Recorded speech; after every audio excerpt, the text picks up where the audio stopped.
नमस्कार बच्चों, कैसे हो आप सभी। आज हम अपना नेक्स्ट टॉपिक जो भी एल्केन देख रहे थे उसके बारे में पढ़ेंगे, इसके भौतिक गुण और रासायनिक गुण के बारे में। तो आइए स्टार्ट करते हैं। भौतिक गुण।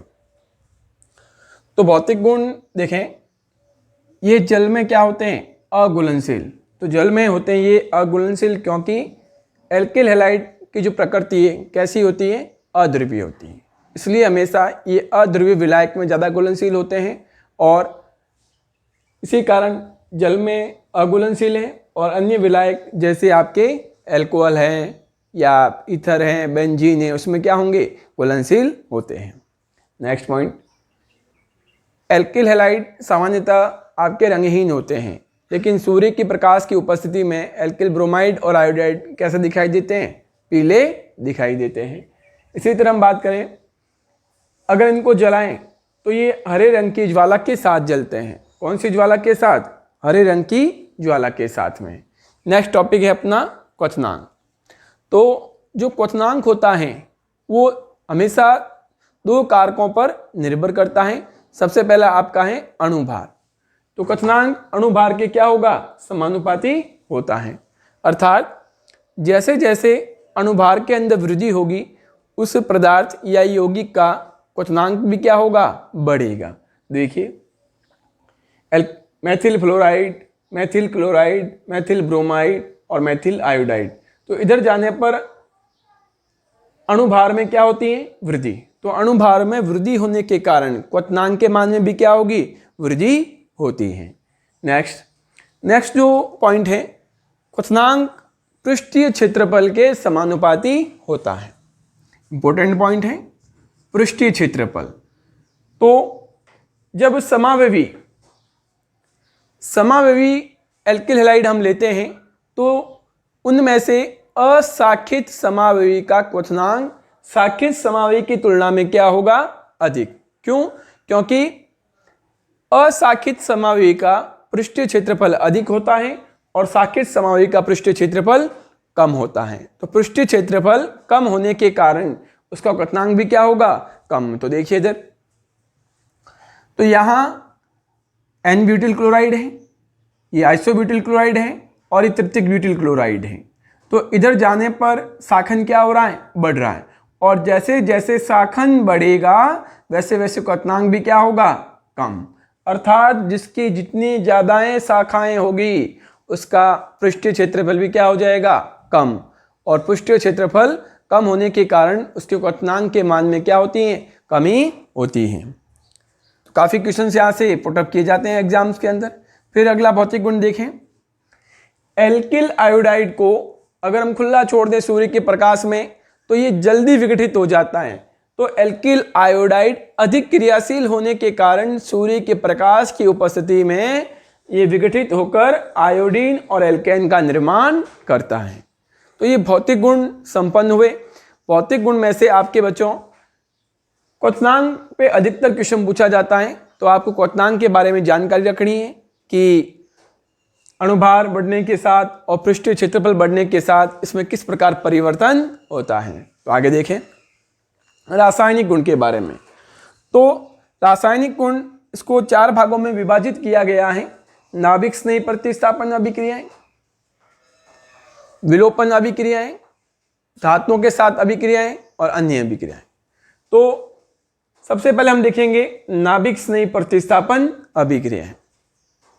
देखो इधर, तो कार्बन हैलोजन बंध ध्रुवीय प्रकृति का होता है, क्योंकि कार्बन हैलोजन बंध के अंदर हैलोजन परमाणु की उद्दीपकता ज्यादा होने के कारण इस पे आएगा आंशिक ऋणावेश और इस पे होता है आंशिक धनावेश। अर्थात कार्बन एक नाभिक स्नेही केंद्र की बात ही होता है। तो यहाँ पे नाभिक स्नेही क्या करेगा?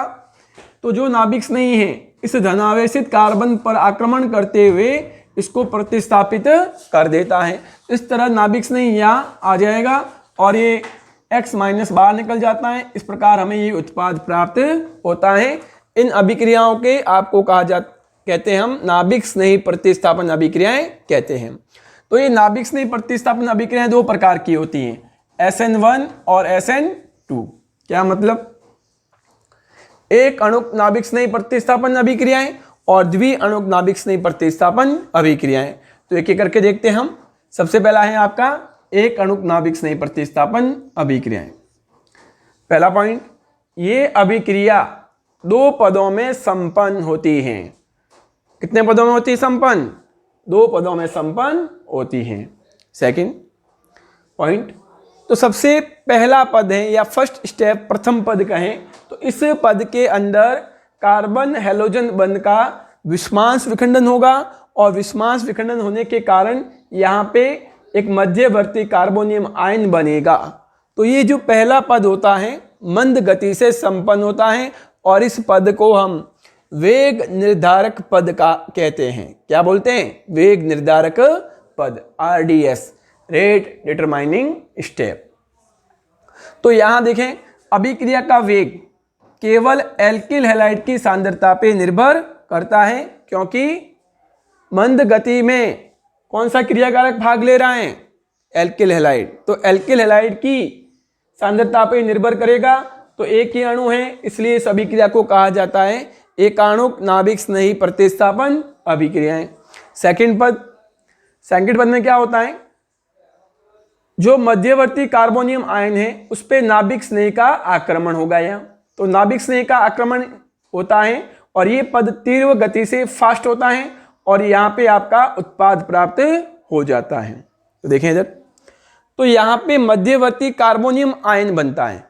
तो कार्बोनियम आयन जितना अधिक स्थायी होगा उसकी क्रियाशीलता उतनी ही क्या होगी? कम होगी।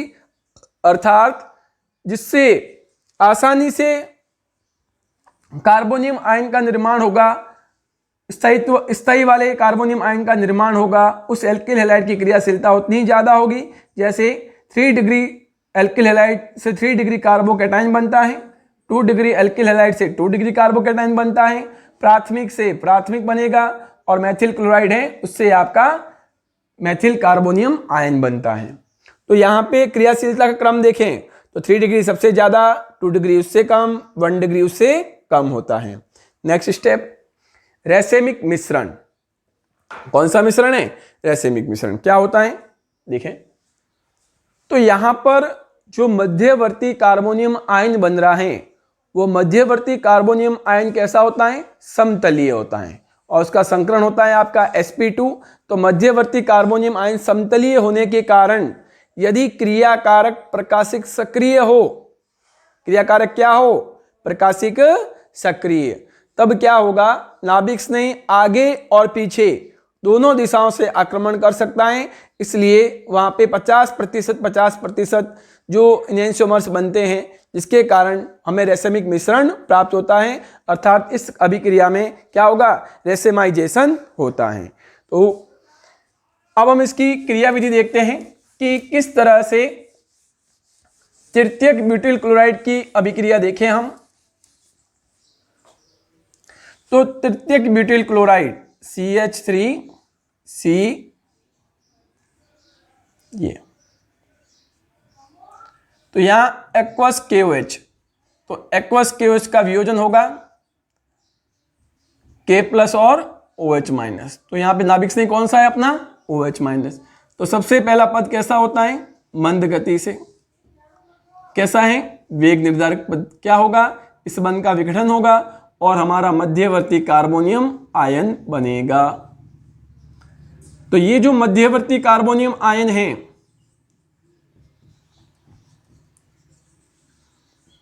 मध्यवर्ती कार्बोनियम आयन कैसा है? समतलीय प्रकृति का है और ये साथ में Cl-। तो समतलीय और संकरण इसका होता है आपका बेटा, संकरण इसका होगा sp2। अब ये है आपका प्रथम पद, फर्स्ट स्टेप। नेक्स्ट देखते हैं सेकंड स्टेप में क्या होगा। तो सेकंड स्टेप के अंदर जो मध्यवर्ती कार्बोनियम आयन है उस पे नाभिक स्नेह का आक्रमण होगा। किसका आक्रमण होगा? नाभिक स्नेह का। अब देखो, यदि ये कार्बोनियम आयन या ये यौगिक प्रकाशिक सक्रिय होता तब नाभिक स्नेह यहां से भी आक्रमण कर सकता था और यहां से भी आक्रमण कर सकता था। अर्थात 50% आगे से 50% पीछे से, जिसके कारण हमें क्या प्राप्त होता है, रैसेमिक मिश्रण प्राप्त होता है। और इस अभिक्रिया को आपका रैसेमीकरण भी कहते हैं, जिसके अंदर रैसेमिक मिश्रण प्राप्त होता है। तो देखिए इधर, तो ये पद फर्स्ट होगा और यहाँ पे क्या होगा आपके, ये नाभिक स्नेही यहाँ जुड़ गया। तो नाभिक स्नेही किसके स्थान पे आया है, हैलोजन के स्थान पे। तो ये तृतीयक ब्यूटिल क्लोराइड से तृतीयक ब्यूटिल अल्कोहल बनने की जो अभिक्रिया है, एक SN1 अभिक्रिया का उदाहरण है। किसका उदाहरण है, SN1 अभिक्रिया का उदाहरण है। तो नेक्स्ट अभिक्रिया आपकी है द्वितीय अणुक नाभिक स्नेही प्रतिस्थापन अभिक्रिया।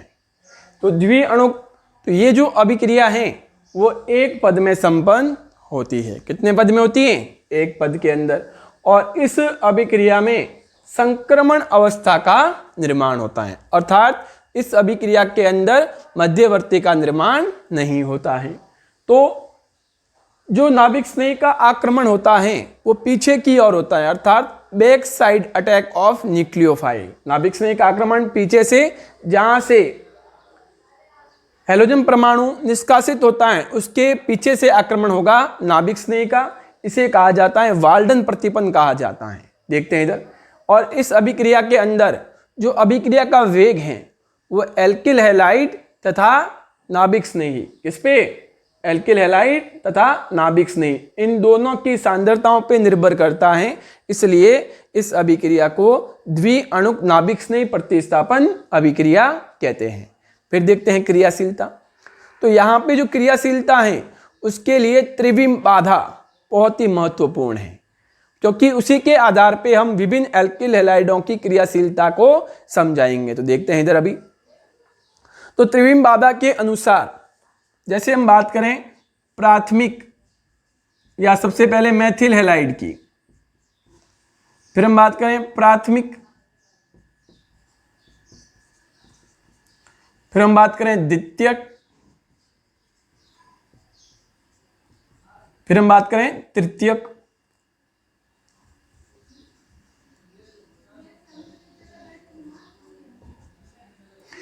तो प्राथमिक एल्किल हैलाइड के अंदर केवल हाइड्रोजन परमाणु होते हैं। तो यहां से नाभिक स्नेह का आक्रमण क्या हो सकता है, आसानी के साथ, क्योंकि यहाँ त्रिविम बाधा प्रतिकर्षण क्या है, कम, और यहाँ पे एक मैथिल समूह आने के कारण प्रतिकर्षण क्या होगा, अधिक होगा। और यहाँ पे दो मैथिल समूह आने के कारण प्रतिकर्षण और बढ़ जाता है, जबकि तृतीयक एल्किल हैलाइड में 3 मैथिल समूह आने के कारण प्रतिकर्षण में वृद्धि होती है। इसे कहा जाता है त्रिविम बाधा, अर्थात ये यहाँ पर आसानी से आक्रमण नहीं करेगा। तो इसी के आधार पे जो क्रियाशीलता होती है आपकी, वो होती है मैथिल हैलाइड की ज़्यादा, फिर प्राथमिक एल्किल हैलाइड, फिर द्वितीयक एल्किल हैलाइड और फिर तृतीयक एल्किल हैलाइड की क्रियाशीलता होती है।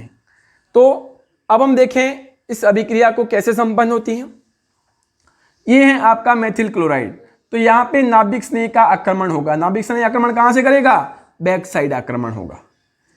जहां से C और Cl बंध टूट रहा है उसके 180 डिग्री पीछे से आक्रमण करेगा।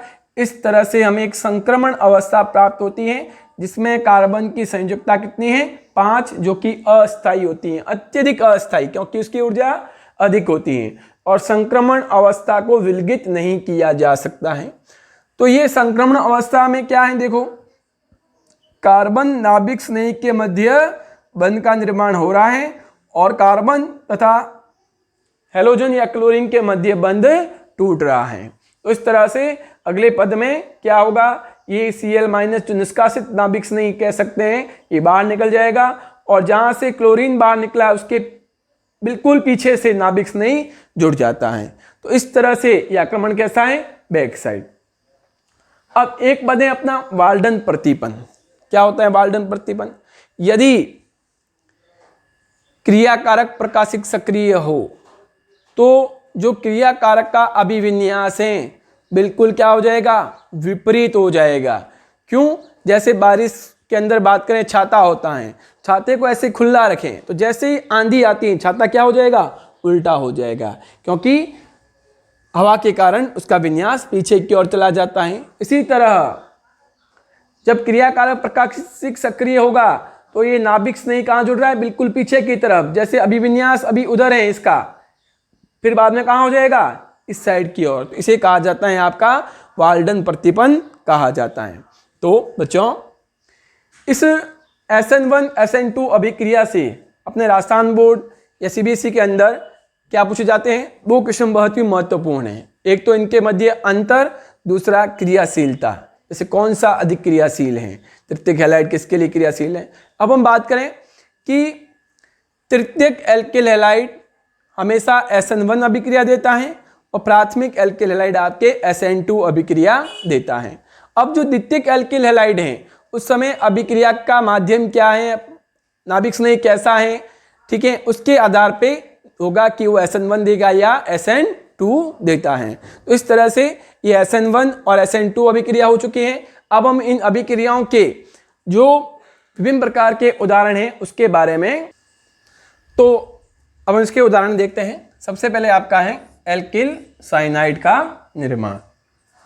तो एल्कोहलिक केशियन की अभिक्रिया एल्किल क्लोराइड के साथ करवाने पर हमें एल्किल साइनाइड या एल्केन नाइट्राइल का निर्माण होता है। उदाहरण जैसे एथिल क्लोराइड की अभिक्रिया एल्कोहलिक केओएच के साथ, एल्कोहलिक केशियन के साथ में, किसके साथ में, एल्कोहलिक केशियन के साथ, तो क्या मिलेगा, CH3CH2CN प्रोपेन नाइट्राइल।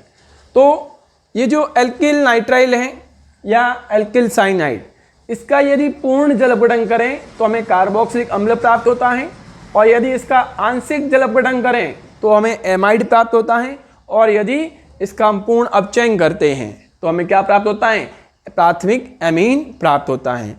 हम इससे एल्डिहाइड बना सकते हैं क्योंकि इसका आंशिक अगला है आइसोसाइनाइड का निर्माण। तो एल्किल हैलाइड की अभिक्रिया AgCN के साथ करवाते हैं तब हमें क्या होगा, एल्किल आइसोसाइनाइड प्राप्त होता है। तो RX प्लस AgCN बराबर RNC एल्किल आइसोसाइनाइड। जैसे उदाहरण मैथिल क्लोराइड की अभिक्रिया AgCN के साथ करवाते हैं तो क्या प्राप्त होता है, मैथिल आइसोसाइनाइड। तो एल्किल आइसोसाइनाइड का अपचयन करवाने पर द्वितीयक एमीन प्राप्त होगा, और यहाँ अपचयन के लिए क्या लेते हैं, सोडियम प्लस एथिल एल्कोहल। क्या उपयोग में लेंगे, सोडियम और एथिल एल्कोहल। तो यहाँ पे 4 हाइड्रोजन चाहिए, इसलिए से हम 4 लगा सकते हैं। यहाँ पर भी हमें कितने हाइड्रोजन चाहिए, 3 और 4। तो यदि इसका जल अपघटन करवाया जाए तो एमीन और एक कार्बोक्सिलिक अम्ल का अणु प्राप्त होता है। अब यहाँ एक महत्वपूर्ण क्वेश्चन है कि एल्किल हैलाइड की अभिक्रिया केशियन के साथ करवाई जाती है तो एल्किल साइनाइड प्राप्त होता है, और AgCN के साथ करवाने पर क्या होता है, आइसोसाइनाइड प्राप्त होता है। ऐसा क्यों, तो देखते हैं इधर। केशियन एक आयनिक यौगिक होता है। कैसा होता है केशियन, एक आयनिक यौगिक होता है। तो यहाँ पे कार्बन क्या होता है, नाभिक स्नेही की बातें आक्रमण करता है, इसलिए हमें वहां पे एल्किल साइनाइड प्राप्त होता है। जबकि AgCN कैसा होता है, AgCN आपका एक सहसंयोजक यौगिक होता है। AgCN कैसा होता है, सहसंयोजक, इसलिए यहाँ पे जो नाइट्रोजन है वो नाभिक स्नेही की बाती कार्य करेगा। तो AgCN के अंदर नाइट्रोजन नाभिक स्नेही की बाती कार्य करता है, जबकि KCN के अंदर क्या होता है, कार्बन नाभिक स्नेही की बाती कार्य करता है। इसलिए KCN के साथ में एल्किल साइनाइड और AgCN के साथ में क्या होता है, आइसोसाइनाइड प्राप्त होता है। तो ये एग्जाम में पूछा जा सकता है। नेक्स्ट है एल्कोहल का निर्माण। तो एल्किल हैलाइड की अभिक्रिया एक्वस केवेज के साथ करवाते हैं तो हमें क्या प्राप्त होगा, एल्कोहल का निर्माण होता है। देखिए उदाहरण जैसे CH3Cl प्लस एक्वस केवेज क्या बन जाएगा, CH3OH प्लस ये KCl। और एक्वस AgOH भी ले सकते हैं। इसके अलावा नम Ag2O का उपयोग करते हुए हम क्या कर सकते हैं, एल्कोहल का निर्माण कर सकते हैं। तो ये एल्कोहल बनाने की विधियां हैं। तो यहाँ पे जो एल्कोहल की क्रियाशील, कौन सा एल्किल हैलाइड अधिक क्रियाशील होता है, तो वो देखें इधर। तो तृतीयक एल्किल हैलाइड बहुत ही अधिक क्रियाशील होता है, उसके बाद 2 डिग्री और उसके बाद कौन सा होता है 1 डिग्री और लास्ट में आपका ये मेथिल हैलाइड। तो 3 डिग्री एल्किल हैलाइड क्या होता है आसानी के साथ दुर्बल सार कौन से जैसे Na2CO3 वगैरह इनके साथ भी आसानी से जलपीड़ित हो जाता है। तो ये आपका दुर्बल सार के साथ भी जलपीड़ित होकर आसानी से क्या करता है एल्कोहल का निर्माण देता है। इस प्रकार क्रियाशीलता का क्रम होगा आपके 3 डिग्री 2 डिग्री 1 डिग्री और वो हो गया सबसे लास्ट में मेथिल हैलाइड। तो इस तरह से ध्यान रखना कौन सा ज़्यादा अधिक क्रियाशील होता है। फिर अगला जो है एल्किल नाइट्राइड का निर्माण।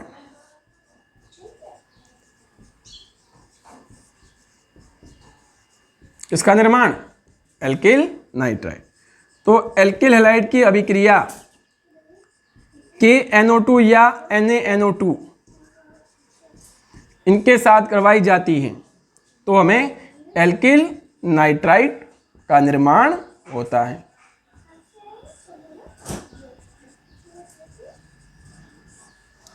और यदि हमें नाइट्रो एल्केन का निर्माण करना हो तो क्या करेंगे एल्किल हैलाइड की अभिक्रिया AgNO2 के साथ करवाई जाती है तो हमें नाइट्रो एल्केन का निर्माण होता है। दोनों इंपॉर्टेंट है ये। तो KCN AgCN KNA2 या NaNO2 या AgNO2 इनसे कौन सा उत्पाद प्राप्त होता है ये हमें ध्यान रखना पड़ेगा। तो ये आज के लिए इसको अध्ययन कीजिए घर पे और कोई डाउट है तो आप कमेंट कर सकते हैं। नेक्स्ट वीडियो में हम इसके अगले रासायनिक गुण के बारे में अध्ययन करेंगे। धन्यवाद।